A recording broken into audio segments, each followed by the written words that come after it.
Welcome to the July 5th Adult Sunday School lesson. We're going to start off with a puzzle. I hope you like puzzles. Now listen to these pairings. I'm going to give you two items and you tell me if they're alike or different. Alike or different. Alright, first pairing is fish sticks and custard. Alike or different? If you guess different, you got 1 point. Good for you. Second pairing, cat and dog. Alike or different? Now, if you're a cat person, you know how different these two things are. One more point there for you. Last pairing, roadrunner and coyote. Alike or different? Well, coyote was always trying to trap and eat the roadrunner. Roadrunner was always turning the table on the coyote. And I imagine you got 1 point there as well. Well, in each of these pairings, we saw that these two things didn't go well together. They were on opposite ends of the spectrum. It seemed like not a good match at all. Our lesson today is about two things that seem on the opposite end of the spectrum. They seem dissimilar, but they are not. They are closely related for a believer. So let's start out in 1 Peter. Today we look at chapter 4, and we're talking about joy. Here you go, the joy arising from our hope. Now I check out Facebook now and then when I have a chance, and I noticed that one of our children just turned 10 years old. So for her birthday, she got to have Starbucks, sushi, and a pedicure. I wouldn't mind that either. That sounds like a great birthday, doesn't it? Well, that was her wish. It was granted. You could see by the pictures on the Facebook that it was a great day for her. You could see the joy on her face.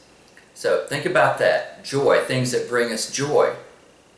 Our lesson delves into the mystery, the great mystery of how a Christian can have joy while they're also in a tough place at a tough time.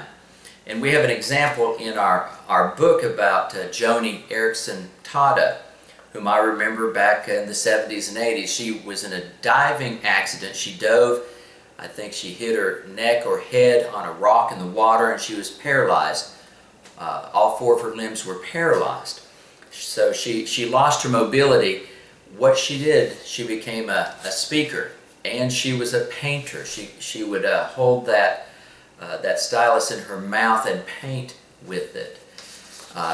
Another person you might be familiar with that you have probably heard if you've listened to the pastor, you've listened to Brother Bruce, Dietrich Bonhoeffer, who was a Lutheran pastor at the beginning of World War II as things were ramping up and getting a little crazy and horrible.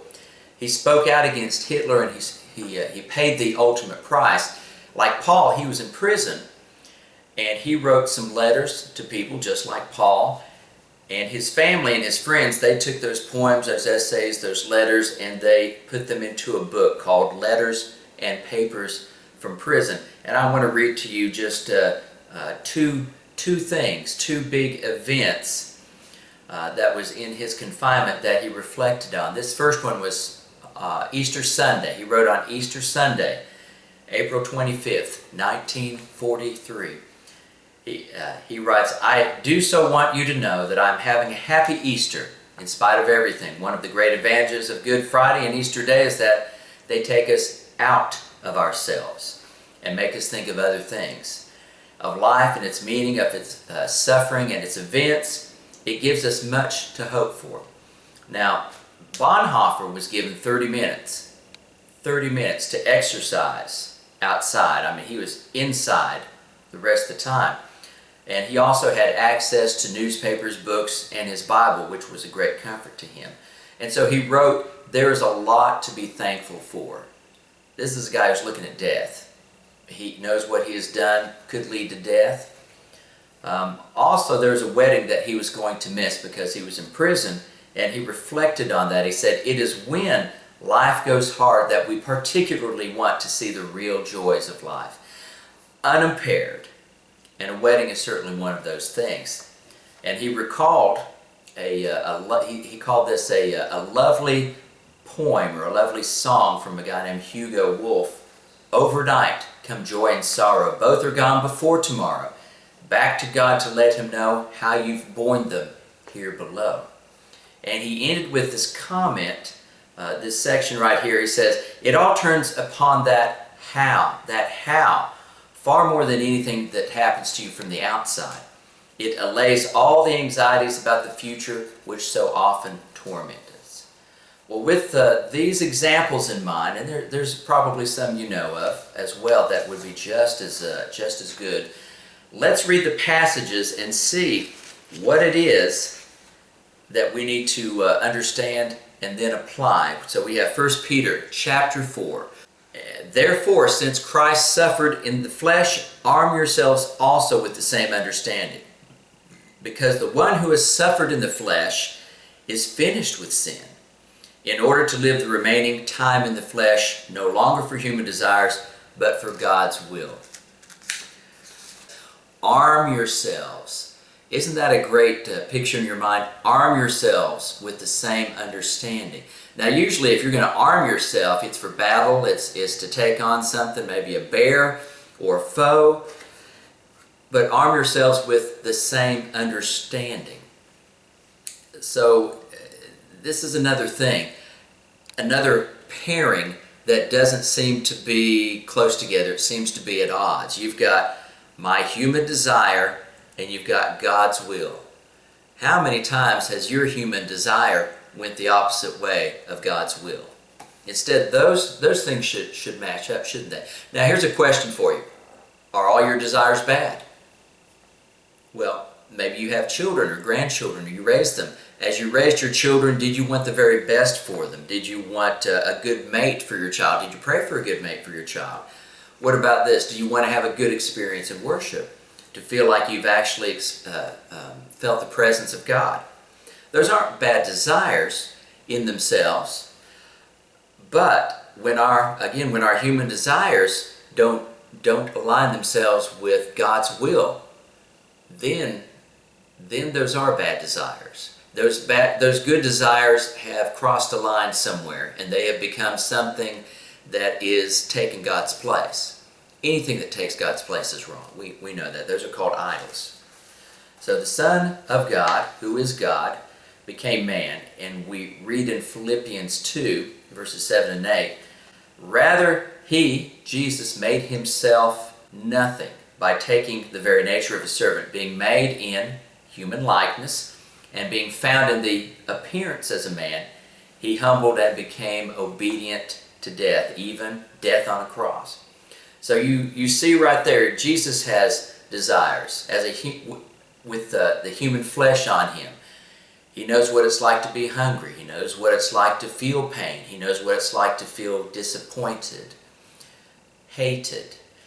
And here's God's one desire for Jesus. And Jesus knows this one desire. He's told his disciples, he's told anybody that will listen, this is what's going to happen. This is what is going to bring glory to God. This is what must happen. And yet we find Jesus in the garden praying, Lord, God, Father, if there's a way that this cup can be taken, if there's another way that doesn't involve all this pain and everything that's ahead of me, and then he brings it back. He aligns himself. Now, he's always been aligned. He's never been misaligned. He's always been aligned. But that human part of him, which we have, oh, isn't it hard for us to realign ourselves with God's will right there? And he does. He always did. He always was going to. And he stayed aligned. He's just asking God for help. Give me strength. In my human body, none of me wants to do this. None of me wants to go to the cross. I know it's ahead. We have a question, a thoughtful question. I like thoughtful questions. I don't like quick, snappy questions. Make me think. Because I got all those snappy answers down. I want a thoughtful question. What obstacles tend to keep us from thinking Christ's way? Let me throw up some things that maybe you and I have struggled with in our short time on earth. maybe telling jokes that are questionable, getting angry easily. What about a different status, someone with a different status than you? Maybe you live in a brick house. I think I live in a brick house. Part of it's concrete, made to look like brick. But I like it. It's a nice house. We got new flooring and all. And how about if I go into someone's house and I see, golly, this carpet, how long have you had this? I've just looked down on them, haven't I? That's terrible. Different lifestyle. There's all kinds of weird lifestyles out there that I don't cotton to. I don't agree with them. Different political party. True story, as opposed to a story I just made. True story. Standing in line, minding my own business, woman right in front of me. She must be talking on the phone or something. I guess, sometimes they have their phones in their ears. And she's going to town and just thrashing on this political party. It's a different political party than hers, obviously. And she's just waylaying it. And she finishes the conversation with herself or whoever's in her ear on the phone. And she notices I'm there. She turns around. Don't you agree with me? But I thought, this is a perfect time. God, you have put me in the perfect place. I played devil's advocate. I said, man, how do you know I'm the same political party as you? Maybe I'm this political party that you were going on and on about. And so what happened was she's now face to face with her enemy, the most hated other political party. And those idiots, those stupid people, those whatever they are. But I was a nice young man who was calm and trying to have a conversation with her. And so we got to have a little more of a conversation than if I had helped her rail on this other political party. And by the way, my grandma's of that other political party. So we need a new mindset. Instead of joining in all the time, how about taking a step back and somebody keeping their head? Please, somebody keep your head in this day and age. All right, new mindset. That's exactly what we're talking about. A new mindset, keeping your head. Our next verses are verses 12 through 14. Don't be surprised when the fiery ordeal comes among you to test you as if something unusual were happening to you. Instead, rejoice as you share in the sufferings of Christ, so that you may rejoice with great joy when his glory is revealed. If you're ridiculed in the name of Christ, you are blessed or blessed, because the Spirit of glory and of God rests on you. Isn't that an excellent phrase? Don't be surprised. Act like you've been here. Now, some of us, we're going to get the flack just because we're next to it. It's like when you're at a pool party and you're on the side of the pool and someone does a cannonball and it splashes everybody. Well, you were just near it. So don't be surprised is really geared towards the believer who is taking a stand for Christ, who is living for Christ, and people are coming down on him for that. So how about those of us who like to control? I like to control things because if I can keep some things in front of me and I know where they are, it's easier for me to handle them because I got a lot of details to take care of. So if I got my details in front of me instead of behind me and by the side on top of my head, I feel like I'm more in control. I can do a better job. So for me, control is me doing a better job. But I need to reset my mindset. Reset my mindset. My mindset needs to realize God's going to bring stuff I can't control. Tough things, tough events, difficult people, maybe revealing my own sin to me that I've just been pushing. I'll take care of that later. Oh, I've forgotten all about that. Well, today Jesus reminds me of this corner of the room in my house. I don't mean literally. I mean, like in my mind or my heart, this corner. Jeff, let's talk about this. Let's work through this. Do you think you need to change anything there? God's really good with me there. And little by little, we have been cleaning out rooms. Now, if God did a clean sweep of everything, I'd be decimated. But He's a gentleman God. Like saying, I talk, the Holy Spirit's a gentleman. Doesn't force anything on you. Nobody's forced to come to Christ. And nobody is forced to live for Christ. All right. Question. I told you that God's cleaning out some spaces in my heart. Is God done with me? Are there any more spaces, places in my heart, in your life, that God needs to start sweeping out? Get the mop out, get the bleach and vinegar for us. So if you do suffer for being a Jesus follower, don't be ashamed. Let's look at verses 15 through 19. Let none of you who suffer as a murderer, a thief, an evildoer, or a meddler. But if anyone suffers as a Christian, let him not be ashamed, but let him glorify God in having that name. For the time has come for judgment to begin with God's household. God's household. And if it begins with us, what will be the outcome for those who disobey the gospel of God? And if a righteous sinner is saved with difficulty, what will become of the ungodly and the sinner? So then let those who suffer according to God's will entrust themselves to a faithful Creator while doing what is good. We talked about, is God done with me? No, God's not done with me. He's got a lot for me. And remember too, God, when God was done with Jesus, his son, he took him. That's what I've always told folks. I think God would be done with, I know God is done with me on earth when I'm in heaven. There's always something. Somebody to pray for, somebody to give a hug to. Well, you know, back in the pre-COVID days. But someone to write a letter to, a postcard to, someone to text to. Hey man, how you doing? Remember, Jesus saw what you were. He wasn't looking at the outside. He saw what you were, who you were. And as God who made us all and knows us all and wants us all to come to the saving knowledge of Him, this is God. This is God in human flesh. And God in human flesh is angry when we sin knowingly and willingly because He's got so much more for us.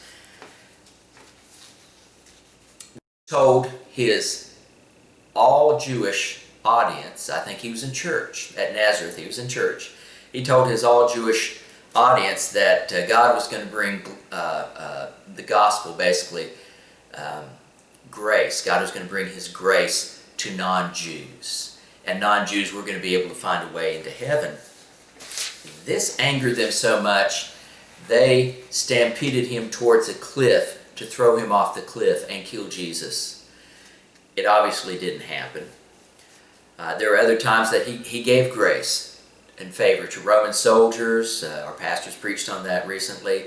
And the most hated Jew, which would be a tax collector, Matthew, one of His disciples, the woman caught in sin, the woman at the well who just lived a horrible life, the Canaanite woman who didn't even believe in the Jewish God. She didn't even believe in Jesus, but she was so desperate and came after Him. Jesus didn't see this. He saw this right here. That's another mindset. That's one that I'm working on. Okay, part of our homework today is attitude.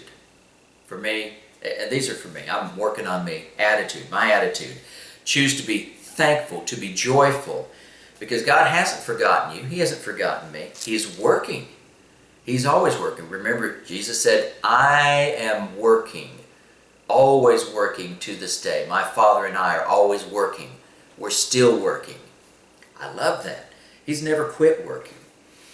He saved your soul. He's taken the fear of death away. I mean, what do we have to be scared of as far as the ultimate? Well, the ultimate, I'm in heaven. As soon as I pass here, I'm in heaven. I'm with Jesus. That's good stuff. Now, in my journal, I might write something like this. Man, it has been tough today. I don't write Dear Diary or Dear Journal. I just get right to it. Tough day. In my journal, I try to keep an open mind. I wonder what God's doing. What is God doing? I can't wait to find out what God is doing. You can share that with people. That's number 2. People need to hear that in the bad news, God is still working. He can and He is working. God can still work if you allow Him to. God works with us. So That's the third thing. We forget. I forget. That Jesus, the man, felt every pain, every blow, every nail. Jesus knows what we're going through. So don't forget, remember. Remember that there's not a friend like the lowly Jesus. No, not one. No, not one. No one else could heal all our soul's diseases. No, not one. No, not one. Jesus knows all about our struggles. He will guide till the day is done. There's not a friend like the lowly Jesus. No, not one. No, not one.